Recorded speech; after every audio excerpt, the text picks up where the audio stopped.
We're live. Rich, you had asked for some information. What we have for you, you had asked for information relevant to the inmate welfare program. So here's yes. a package for you. Information.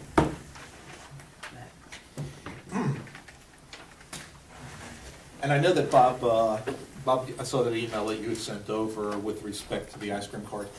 Sure. And that there were some issues that the guys were going to articulate. Correct. And I don't think we're all that far off on it.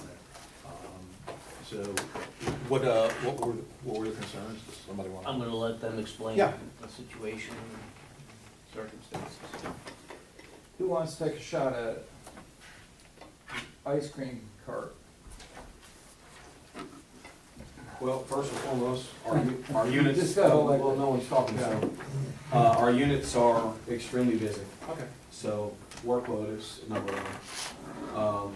Secondly, it's more, to me, it's a scheduling thing. I believe that if we could schedule all of our carts to these units at a certain time, for when we have our mass movements and stuff, that our supervisors will realize why one of those officers wouldn't make the mass movements.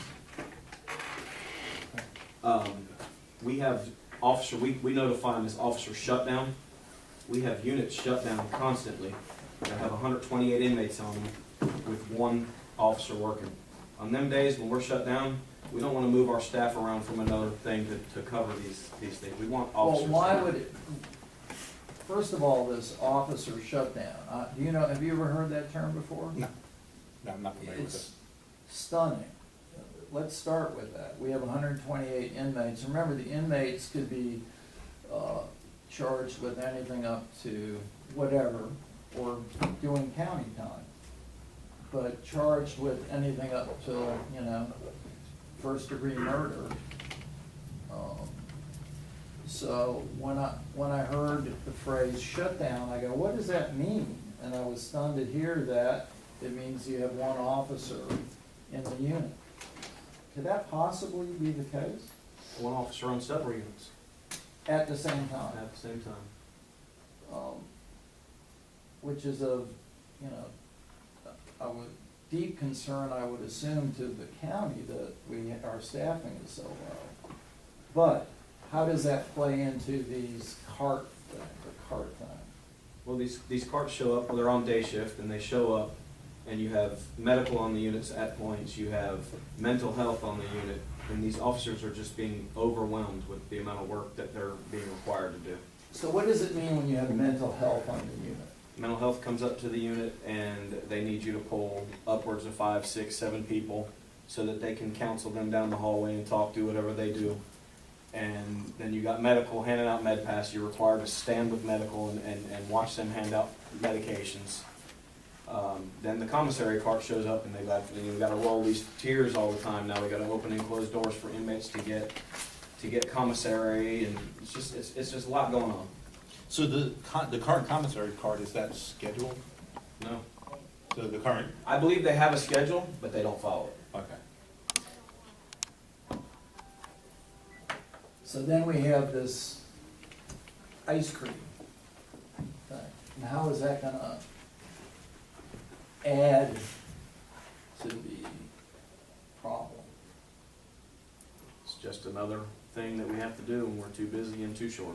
And I guess, and I don't know if you know this, and you might, but I think it's important that you know it, because I think most of the people, but maybe not everybody on the other side of the table, knows when the ice cream or the commissary cart is doing its business, where is it located vis-a-vis?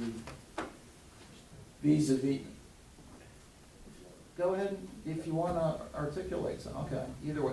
But where is it located vis-a-vis the, On our single gated units. what is a single gated unit? Understand that not everybody may not know The this. majority of them have been in our building, and I Okay. believe they know what a single gated unit is. However, it looks like there's a steel cage, like a shark cage, if you will, inside the housing unit.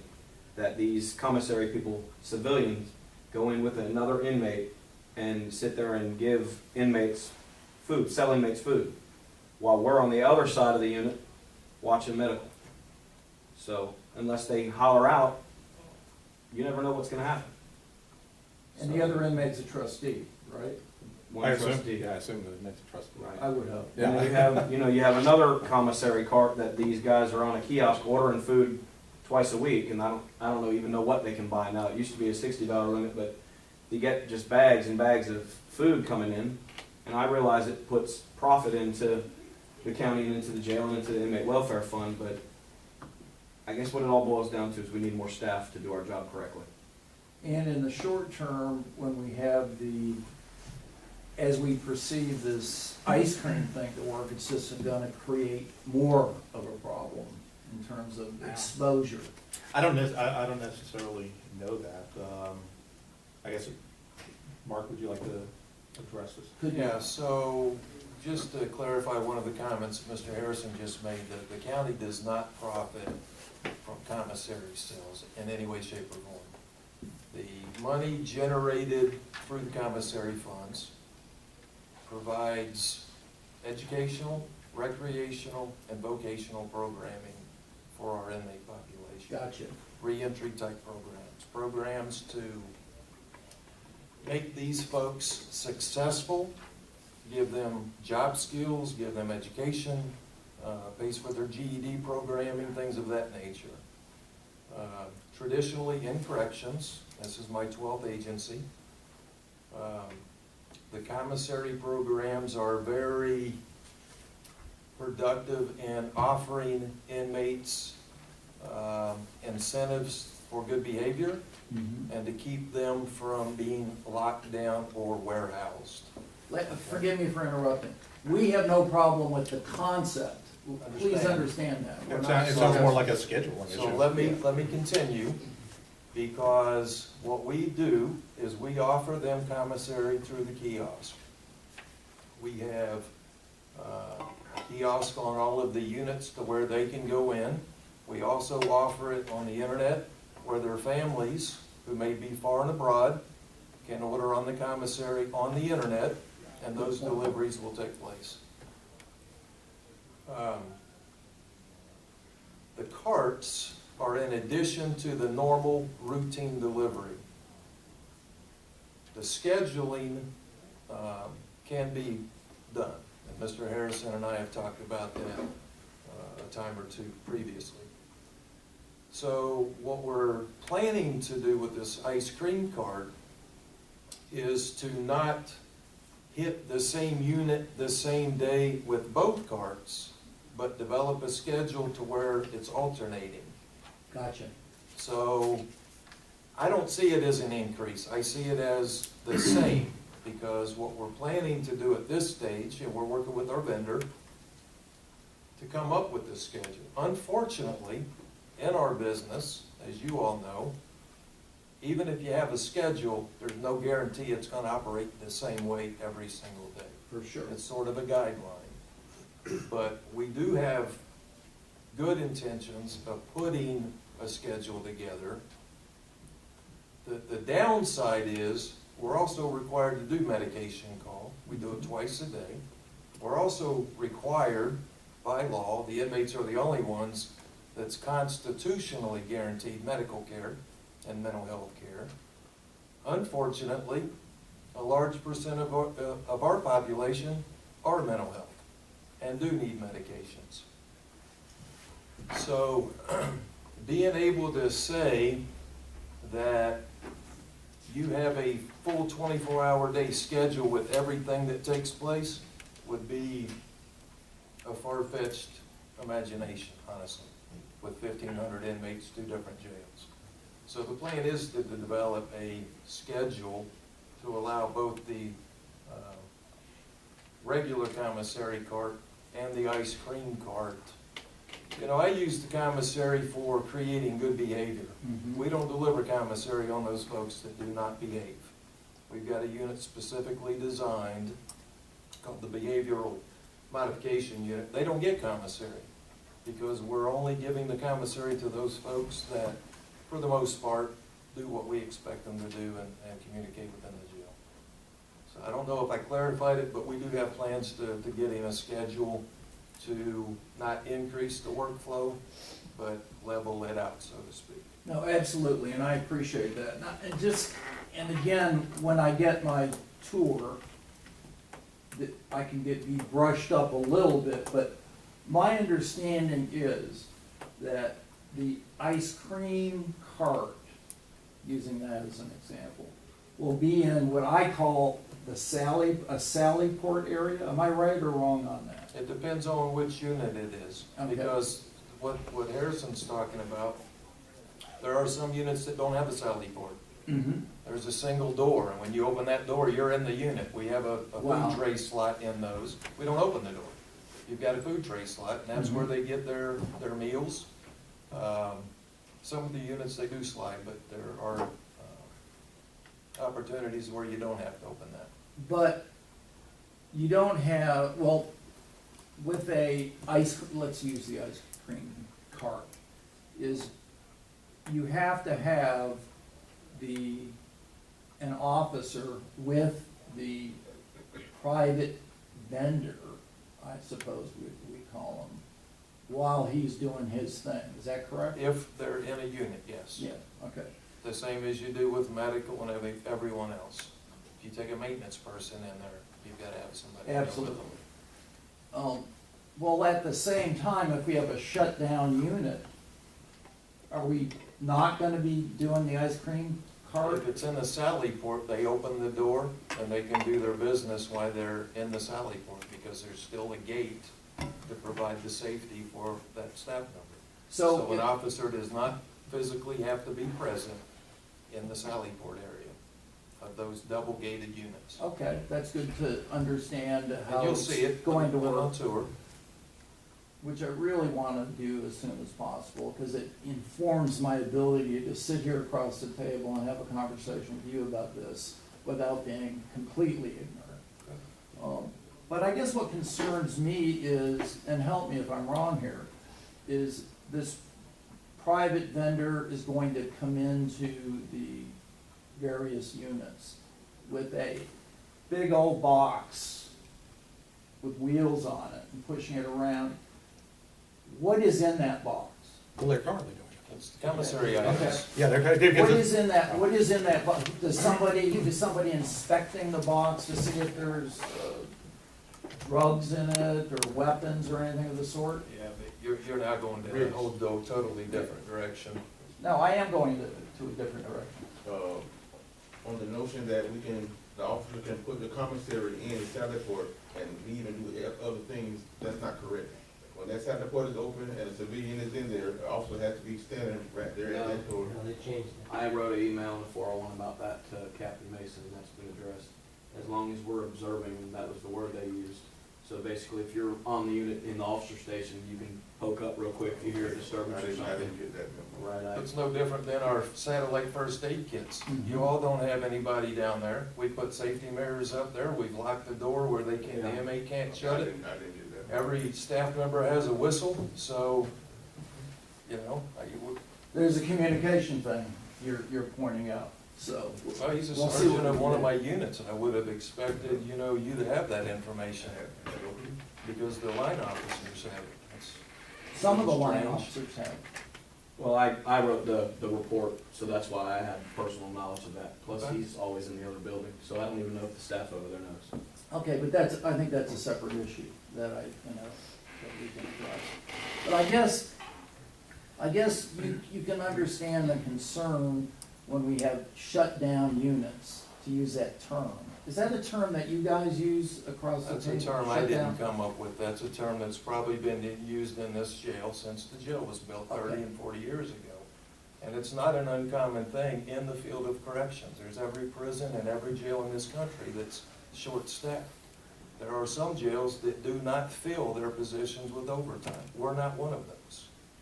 But I That's guess, why our overtime rates are so high, is because we don't want to place our staff at risk, so we do backfill those positions. The ones where we end up having to do a shutdown is when we get 3 inmates that have to be transported to the hospital. Got you. Unexpectedly, unannounced, or we get some call-outs, whether it's FML, whether it's calling out sick.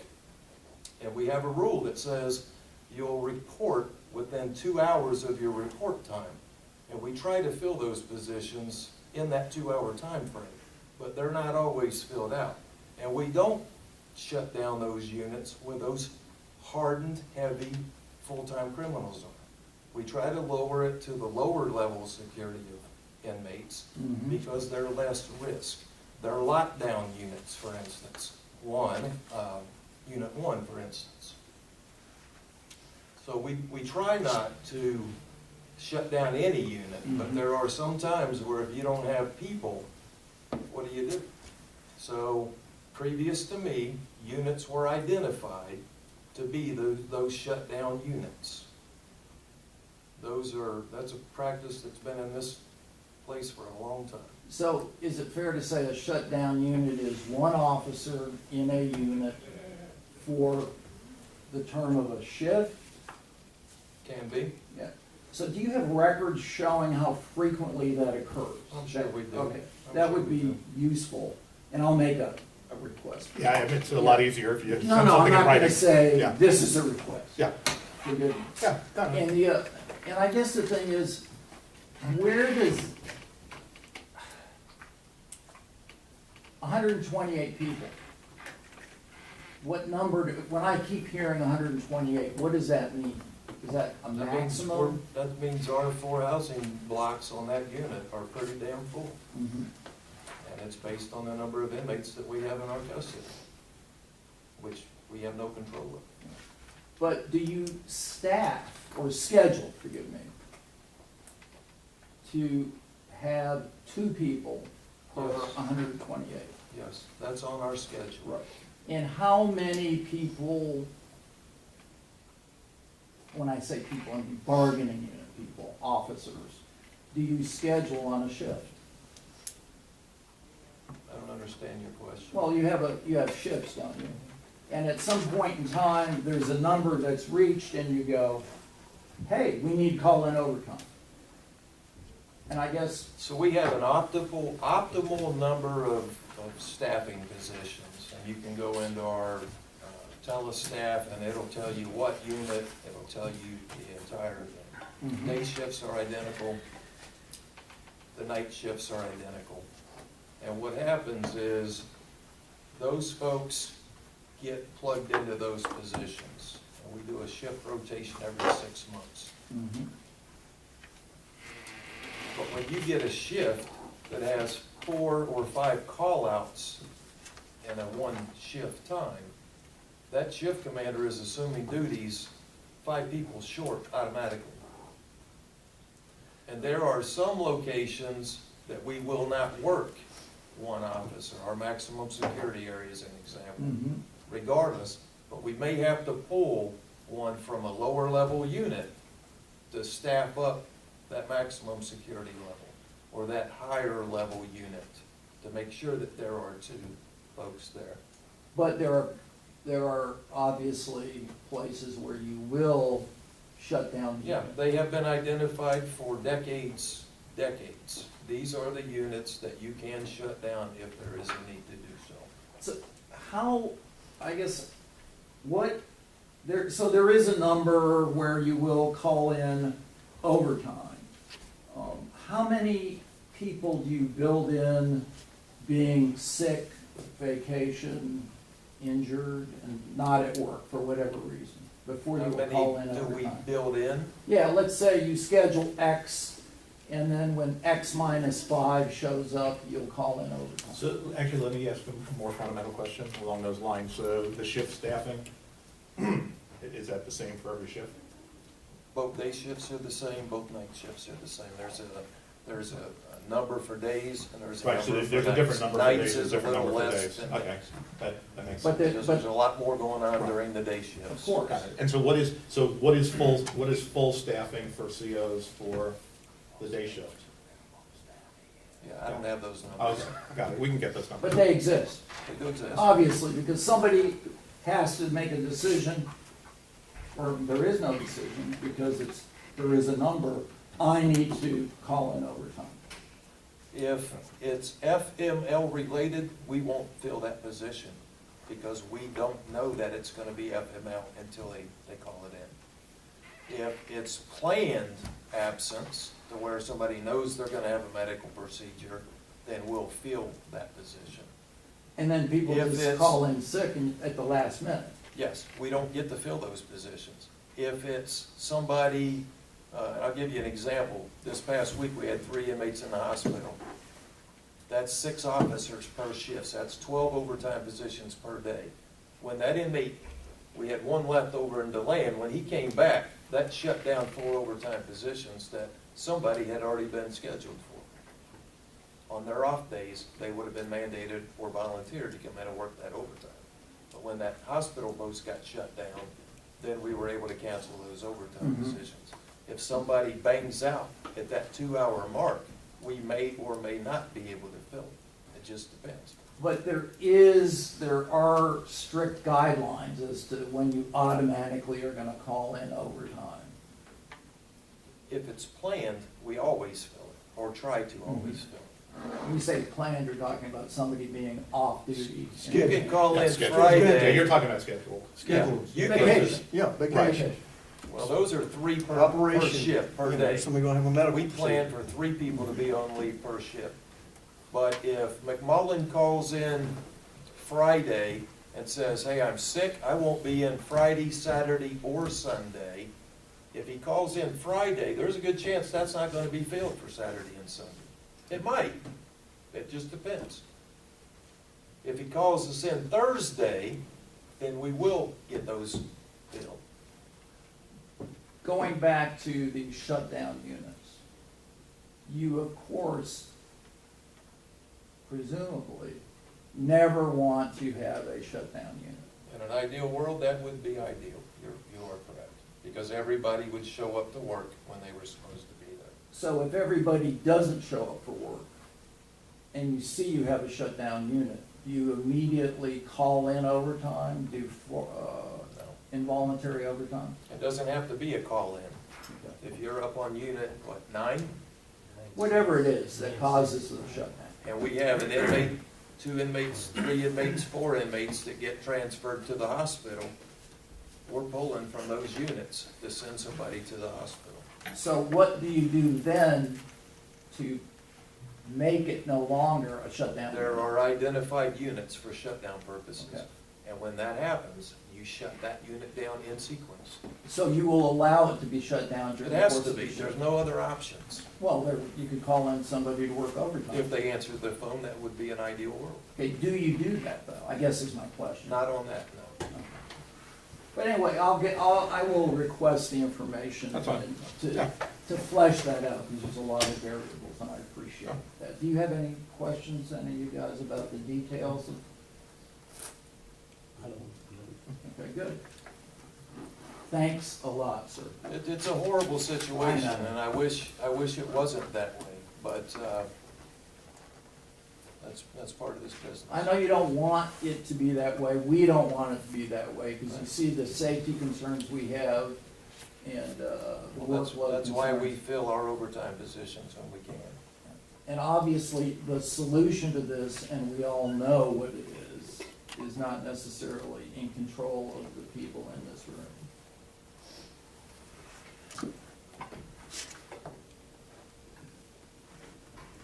Okay. Thanks.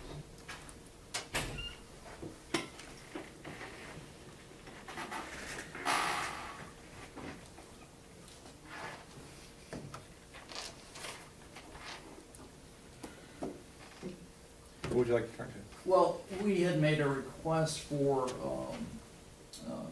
the list, the promotional list, and I got a list. I couldn't really tell if it was the complete list. That's it. Okay. Interesting. Can you also supplement with the, I assume that was the rank order in terms of the scores? You got it with you? It was so useless to me, I didn't bother to bring it. But Well, Can you provide- we put the top 5 on there, and the people who rank the top 5, and they're the top 5. And then they pick somebody, we bring the next person up by their score. So the top It's a 5. rolling rule of 5? Yeah. Okay. And that's a partial list. Is it a partial list? Yes, because I'm not on it at all. Okay. If that's the full list, then Then you're surprised. it's inaccurate. Okay. So can we have the full list and the scores of the people? If you have it with you, that'd be awesome. Chandra. I'll get Chandra to see, but they put the list on there, and then if they exhaust the list, then I guess they would go down, if they're not on there. But I asked them for the list, and that's what they provided. Okay, so when you say they exhaust the list, then they'll go down, so then it's an absolute rule of 5, and then it goes 5, 4, 3, 2, 1, and then you reach down for the next group of It's 5? a rule of 5, and so they pick anybody out of the 5, then we add somebody It's to a the list. rolling rule of 5. Yeah, rolling roll, then we add the next one, and you're right, it's the rolling roll, keep going down, keep going down, keep going down. Okay. Do you have anything, We didn't ask any, request any information from you. do you have anything else you want to talk about? We have some things we'd like to talk about. Okay. But we did talk about one of the most important things, and again, I Yeah. appreciate it. No, it was a good conversation. Yeah, it was useful. Yeah. Actually, and just speaking of tours, I'd like to go on it too.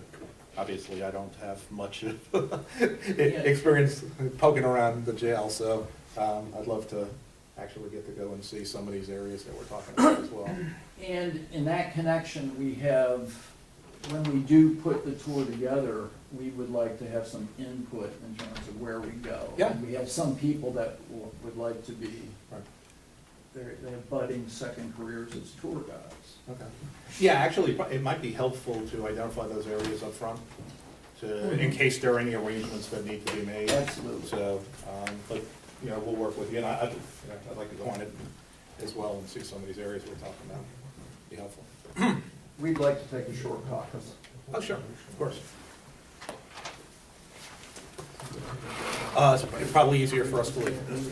Please. Yeah. If anything, because of all the cameras.